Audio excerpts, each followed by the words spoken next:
With the F-Pace, the E-Pace and the all-electric I-Pace, you might think Jaguar is now an SUV brand, but thank the good Lord, it isn't. This is the XF Sportbrake, and it's the estate version of the XF Saloon.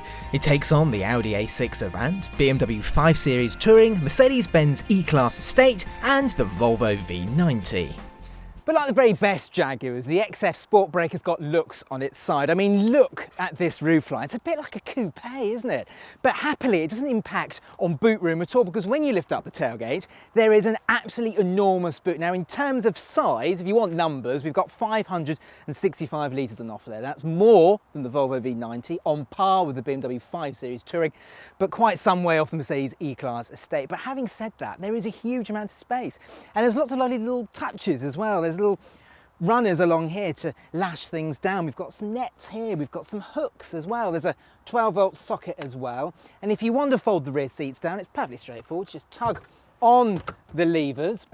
And when you do that, you've got 1,700 litres on offer. But one of the best things is, though, the rear seats fold down completely flat.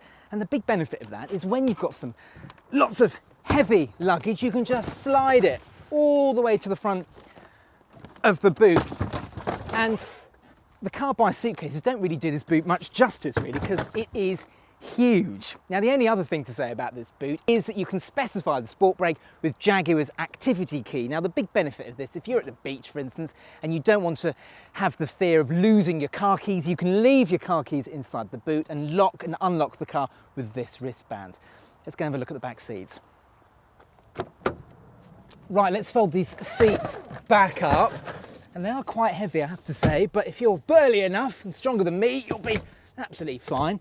Right, let's hop in, and you'll see that there is a lot of space back here. I don't think there's quite the same levels of space as in a Volvo V90, but there is more than enough of it. Plenty of knee room. Headroom is pretty good, even though we've got this panoramic sunroof. Headroom is very good. But one thing I really like back here is the angle of the bench seat. I mean, it just means there is so much more support for your legs. And generally speaking, it does feel quite good. This particular car feels a little bit claustrophobic thanks to its tinted windows and black trim, but it's okay. Now, on this car, we've got heated seats. There's a 12-volt socket there for the kids. Obviously, some ventilation down there as well. Door pockets are particularly small, however. And if we fold down the armrest, there are a couple of cups. I have to say the armrest is a bit low down, but perhaps I'm just nitpicking, but that just seems a bit odd, really. Why doesn't it stop there? But anyway, I'm nitpicking. And of course, we've got ISOFIX points in both outer seats. Up front, and it's a really nice place to be. Now, it's all very simply laid out. There's a bit of drama as well. When you start the ignition, the gear lever rises out, the air vents roll over, and the quality is good for the most part. I mean, there's lots of nice leather covered surfaces up here. There's lots of nice soft touch plastics.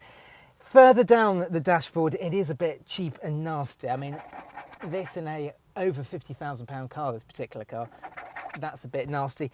And I have discovered in my 5 days of driving this car, there's a bit of trim down here that keeps coming off in my hand, but I've never had another XF that does that before, so I think it's a problem with this particular one.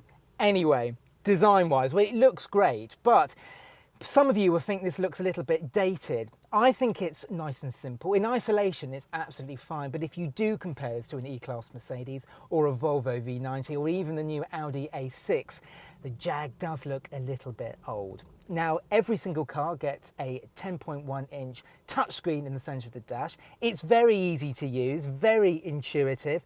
It doesn't have Apple CarPlay or Android Auto, though, and it's a little bit difficult to use on the move because, of course, it's a touchscreen, whereas in an E-Class or a BMW 5 Series Touring, you've got a rotary knob. Storage-wise, well, there's a couple of cup holders down here. There's a space to put your phone there. Under here, we've got a nice big cubby with a 12-volt socket and a couple of USB charging ports. The door bins, unfortunately, don't pass the Carbuyer big bottle test. Don't pass it at all, actually. And the glove box is of a really good size, though. Spec-wise, and it's another big win for the Jag because equipment is excellent. Entry-level Prestige gets xenon headlights with LED day running lights, alloys, leather seats, roof rails, rear self-leveling air suspension, climate control, a 10-inch touchscreen with sat-nav, ambient lighting and an electric tailgate. R Sport adds 19-inch alloys and a body kit, while Portfolio is the posh trim with lashings of chrome and more supple leather upholstery. Topping the range is the S with its more sporty body kit, 19-inch wheels with red brake calipers, adaptive dampers and sports seats. There is a 300 Sport Special Edition, but as it's a limited model, we won't dwell on it. Jaguar likes to change its engine range and make minor changes every model year, but for 2018 at least, the engine lineup looks like this. For petrol, there's a 2-litre with 247 bhp or 296, while for diesel there's a 2-litre with 161, 178 or 237 bhp. Topping the range is a rear-wheel drive 296 bhp 3-litre V6 diesel. That's only available on Portfolio, the S and the Special Edition 300 Sport. The only Sportbrake available with a manual gearbox is the entry-level diesel. All others get an 8-speed auto, and all-wheel drive is available on most engines. Got that? Phew, good. As this is the S model, there's only one engine available, and it's that 3-litre V6 diesel, and what a lovely engine it is. Obviously it's the same engine used in a variety of Jaguar and Land Rover products, and whilst it's just a little bit more gruff than the equivalent V6 in a Mercedes E-Class, it's still a very nice engine. It makes a nice noise as well. You probably won't be able to hear it on the microphone, but it does make a nice noise, and there's lots of pulling power as well. There's just under 300 brake horsepower, but it feels quicker than that. It feels there's more power than that. I mean, I'm just squeezing the throttle now, and that 8-speed ZF automatic gearbox kicks down gears very quickly, and we are firing towards the horizon. Even though the V6 diesel emits a pretty decent 149 grams per kilometre of CO2 and will easily return in the low 40s MPG-wise, it won't be the engine for everyone. Most people will stick with the 2-litre 178 bhp diesel, which should return in the low 50s, while for the petrol, the 2-litre 247 bhp you should expect in the mid 40s. For company car drivers, the 2-litre diesels will be the natural choices.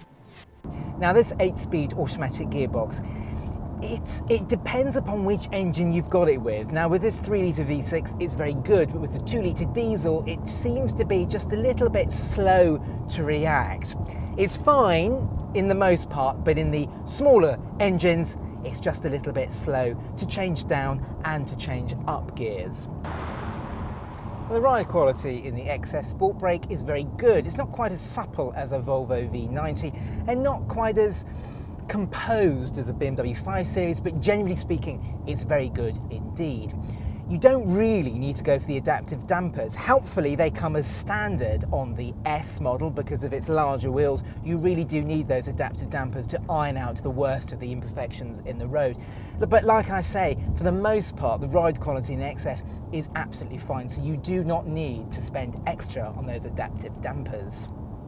Speaking of the Germans, the Jag isn't as quiet as them on the move. There's quite a lot of wind noise, and if you go for the 2-litre diesels, expect the engines to be quite coarse.